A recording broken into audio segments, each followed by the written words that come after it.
Last ডেকেডে Latin America থেকে European ফুটবলে আসা one of the finest talent ছিলেন ব্রাজিলিয়ান গ্যাব্রিয়েল জেসুস।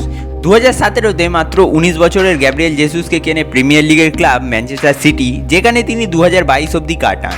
এরপর 2022-এই মিকেল আর্তেতা আর্সেনালে যোগ দেন গ্যাব্রিয়েল জেসুস, এবং তারপর থেকে তার পারফরমেন্সের লেভেলটা কমতে থাকে। প্রিমিয়ার লিগে আর্সেনালের হয়ে 70 খেলায় মাত্র 18 গোল করেছেন এখনও, যা একদমই জেসুসের মানের আউটপুট নয়। তবে একটা সময় ছিল যখন গ্যাব্রিয়েল জেসুস পুরো ফুটবল বিশ্ব কাঁপাতেন নিজের স্কিল, গোল স্কোরিং এবং ড্রিবলিং এবিলিটি দিয়ে, একদম মডার্ন নাম্বার 9-এর মতো। ইভেন ব্রাজিলিয়ানরা তাকে নেক্সট পেলেও বলতো। আজকের এই ভিডিওতে আমরা ফিরে যাব গ্যাব্রিয়েল জেসুসের কেরিয়ারের সেই অধ্যায় যখন পুরো ফুটবল ওয়ার্ল্ড তার ফিটের নিচে ছিল।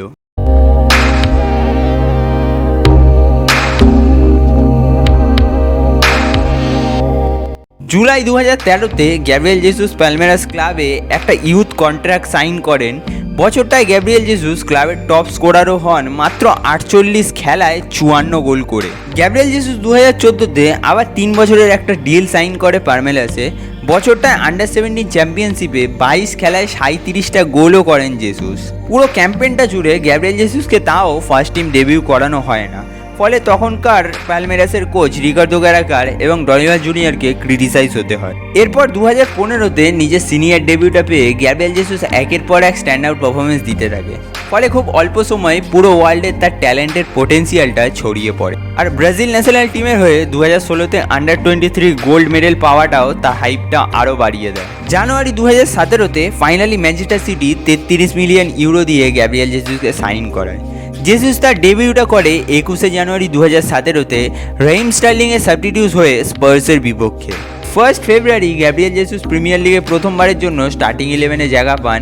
ম্যাচে একটা গোল ও একটা অ্যাসিস্টও করেন এবং হয়ে ওঠেন প্রথম প্লেয়ার ম্যানচেস্টার সিটির হিস্ট্রিতে যিনি তার প্রথম প্রিমিয়ার লিগ স্টার্টে গোল প্লাস অ্যাসিস্ট করেছে। গ্যাব্রিয়েল জেসুস 2016-17-তে ম্যানচেস্টার সিটির হয়ে মাত্র 11 খেলায় 7 গোল এবং 4টি অ্যাসিস্ট নিয়ে শেষ করে। 2017-18 সিজনের প্রথম প্রিমিয়ার লিগ গোলটা জেসুস পায় আগস্টে বর্নামাউন্টের বিপক্ষে, এবং 9 সেপ্টেম্বর লিভারপুলের বিপক্ষে গ্যাব্রিয়েল জেসুস দুটো গোলও করেন ম্যানচেস্টার সিটি ম্যাচটা 5-0 গোলে জেতে। এরপর গ্যাব্রিয়েল জেসুস একটা লিগামেন্ট ইনজুরি পিক করেন এবং কিছু মাসের জন্য মাঠের বাইরে হয়ে যান। এরপর 9 জানুয়ারি 2019-এ গ্যাব্রিয়েল জেসুস 4টে গোল করেন ব্রুটন আলবিরনের বিপক্ষে। ম্যানচেস্টার সিটি ম্যাচটা 9-0 গোলে জয় পায়। মার্চ 2019-এ ম্যানচেস্টার সিটি চ্যাম্পিয়ন্স লিগে সালকে 04-এর বিপক্ষে অ্যাগ্রিগেটে 10-2-এ জয় পায়, যেটা সেকেন্ড লিগে গ্যাব্রিয়েল জেসুস একটা গোলও করে। আগস্ট 2020-তে চ্যাম্পিয়ন্স লিগে রাউন্ড অফ 16-এর ম্যাচে রিয়াল মাদ্রিদের বিপক্ষে দুটো গোলও করেন হোমে, যেখানে ম্যানচেস্টার সিটি 2-1 গোলে জয় পায়। জেসুস আরও অনেক স্ট্যান্ড আউট পারফরমেন্স দিয়ে থাকেন 2022-এ ম্যানচেস্টার সিটি ছাড়ার আগে।